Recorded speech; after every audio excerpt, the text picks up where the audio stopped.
नमस्कार दोस्तों, आप सभी लोगों का सिद्धांत क्लासेस में स्वागत है।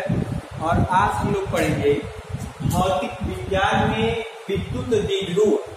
विद्युत द्विध्रुव का मतलब इलेक्ट्रिक डाइपोल।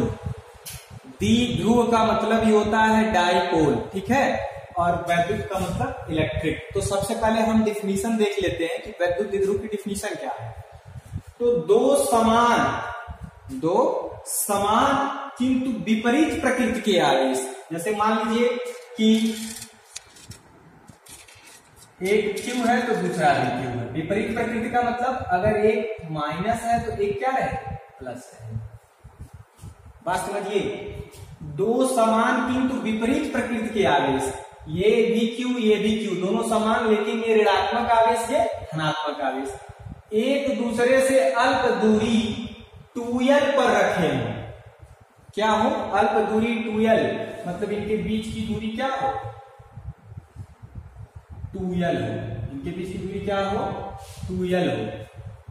तो उस निकाय को हम क्या कहते हैं, विद्युत द्विध्रुव कहते हैं। बहुत ही आसान है।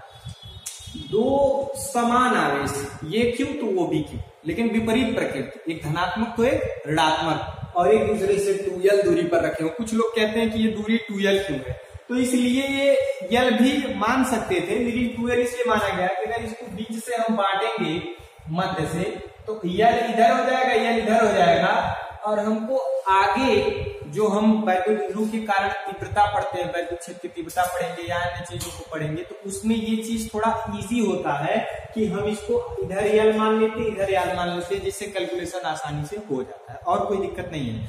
लेकिन इन दोनों आवेशों को कम ही दूरी पर रखते हैं, लिखा गया है अल्प दूरी, लिखा गया है अल्प दूरी मतलब बहुत छोटी दूरी पर, और कितना 2l पर, तब ये जो पूरा सिस्टम बन जाता है उसी को हम वैद्युत द्विध्रुव कहते हैं।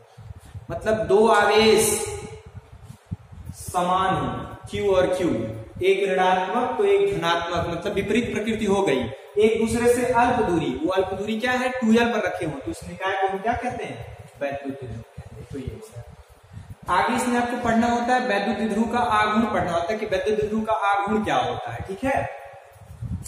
तो वैद्युत द्विध्रुव आघूर्ण आपको पढ़ना है, ठीक है।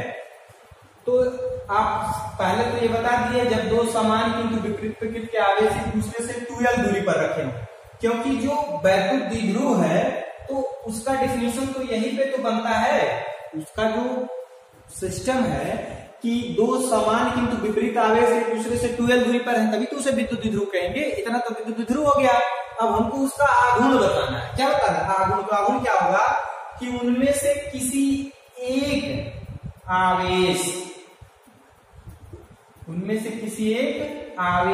का परिमाण, ध्यान दीजिएगा, उनमें से किसी एक आवेश का परिमाण, क्योंकि दोनों Q है तो किसी को भी अब परिमाण लेना है, चिन्ह नहीं लेना है। परिमाण का मतलब चिन्ह को छोड़ करके, तो जब परिमाण लेंगे तो ये भी Q है, ये भी Q है।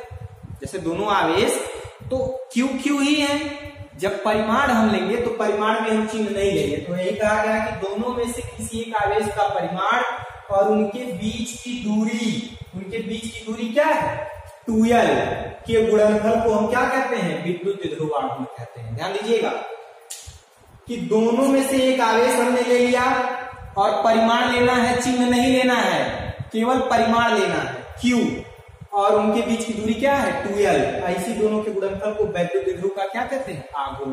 तो P बराबर आपको क्या मिल जाएगा, 2ql। अब देखिए मात्रक, देखिए Q क्या है, आवेश, तो आवेश का मात्रक क्या हो जाएगा, कूलाम। l क्या है, लंबाई, लंबाई का मात्रक क्या हो जाएगा, मीटर। तो ये हो गया विद्युत द्विध्रुव का आघूर्ण। जब आपसे कोई विद्युत द्विध्रुव पूछे तो आप पहले विद्युत द्विध्रुव के बारे में बता दीजिए, और जब कोई आघूर्ण पूछे तो कह दीजिए कि इन दोनों में से किसी एक आवेश का केवल परिमाण लिया जाता है। क्या लेता है, परिमाण, मतलब चिन्ह को छोड़ दिया जाता है, और दोनों की बीच की दूरी 2l, दोनों के गुणनफल को हम क्या कहते हैं, वैद्युत द्विध्रुव का हम आघूर्ण कहते हैं। तो ये आपका निकल गया। यह एक सदिश राशि है, इसको दिखाते किससे हैं, P से। वैद्युत द्विध्रुव आघूर्ण को किससे दिखाते हैं, P से। यह कैसी राशि है, यह एक सदिश राशि है। कैसी राशि है, यह एक सदिश राशि है, और इसकी दिशा क्या होती है, इसकी दिशा -q से +q की ओर होती है हमेशा। इसकी दिशा क्या होती है, इसकी दिशा हमेशा -q से +q की ओर होती है। आपसे एक नंबर में पूछ लिया जाता है कि वैद्युत द्विध्रुव की दिशा किधर होती है, तो इसकी दिशा किधर होती है, -q से +q की ओर होती है। अब आगे बीमा देख लेते हैं। चलिए बीमा तो आसान है। ये क्यू आपको देखिए बीमा को लिखना होता फार्मूले से लिखते हैं तो 2QL है ना, तो अंक का तो बीमा आप लिखते नहीं है। तो Q बराबर क्या होता है IT, Q बराबर क्या होता है IT, तो Q बराबर IT होता है, तो 2 का बीमा आपको लिखना नहीं है। चलिए ठीक है, इसको छोड़ देते हैं। I एम्पियर, ये T टाइम क्या हो जाएगा कैपिटल T, L लंबाई क्या हो जाएगा लेंथ, तो एक सीक्वेंस में जब रखेंगे तो क्या हो जाएगा LTA, क्या हो जाएगा LTA।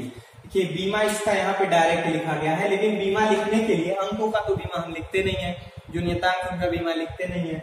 तो Q बराबर, Q का कोई बीमा डायरेक्ट है नहीं, तो Q बराबर IT होता है। तो I वैद्युत धारा, इसका क्या हो जाता है एम्पियर, और टाइम को कैपिटल T से L लेंथ है तो क्या हो गया L, इसको लिखते क्या है L को पहले लिखते हैं फिर T को लिखते हैं फिर, तो बीमा क्या हो गया LTA, इसकी बीमा क्या हो गया LTA। फिजिक्स में आप किसी भी टॉपिक को अगर बता रहे हो उस टॉपिक को सबसे पहले बताइए, फिर अगर उसमें कोई फार्मूला है तो आप फार्मूला दे दीजिए, फिर उसका मात्रक बता दीजिए, फिर उसका बीमा लिखिए, तब जाकर के आपको पूरा नंबर मिलता है। होता क्या है आपसे जो चीज पूछा जाता है तो आप लिख देते हैं लेकिन नंबर कट जाते हैं। तो फिजिक्स का मतलब ये है अगर कोई किसी टॉपिक को आप पढ़ रहे हैं उसमें जो चीजें हैं लगभग उनको लिख डालिए। पहले तो आप थ्योरी लिखिए फिर फार्मूला लिखिए, अगर उसमें डेरिवेशन पूछा है ठीक है तो उस डेरिवेशन को कीजिए, और उसके बाद मात्रक लिखिए, बीमा लिखिए। मात्रक बीमा तो आप फार्मूला देख के अपने आप लिख सकते हैं, ये चीज आप फर्स्ट ईयर से करते आ रहे हैं।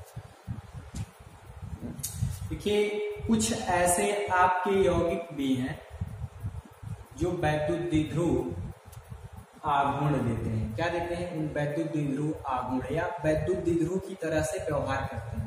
जब वो एक वैद्युत द्विध्रुव की तरह से व्यवहार करेंगे तभी तो उनका आपको आघूर्ण मिलेगा। ये चीज केमिस्ट्री का भी टॉपिक है, ये आपको पूछ दिया जाता है। तो कुछ हम लिख दे रहे हैं यहाँ पे, जैसे H2O, HCl, KCl, NH3, sulphur dioxide, ठीक है, ये सब वैद्युत द्विध्रुव है। ध्यान दीजिएगा ये जितना लिखा गया इसमें सल्फर डाइऑक्साइड भी आता है और भी है, तो ये सभी क्या है वैद्युत द्विध्रुव है।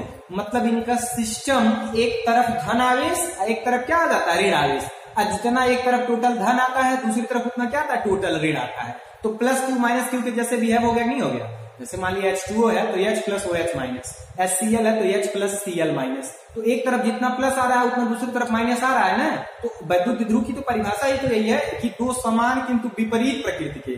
तो अगर इधर एक आवेश है तो इधर भी एक आवेश है, जैसे HCl प्लस और माइनस, तो एक आवेश इधर भी है एक आवेश इधर भी है, लेकिन ये धनात्मक है ये क्या है ऋणात्मक है। तो वैद्युत द्विध्रुव की तरह से हो गया। अब इनके बीच की दूरी और इनमें से मतलब आवेश की संख्या क्या है एक ही तो है, प्लस माइनस से मतलब नहीं, उसका गुणा कर देंगे तो वही आपका वैद्युत द्विध्रुव का आघूर्ण हो जाता है। तो ये सब वैद्युत द्विध्रुव है, ठीक है। लेकिन कुछ ऐसे हैं जो वैद्युत द्विध्रुव नहीं होते हैं, जैसे O2, Na2H4 या N2H2। O2 और N2H2 ये हाइड्रोजन है, जो ये दो ऐसे कंपाउंड हैं कि ये अध्रुवीय हैं।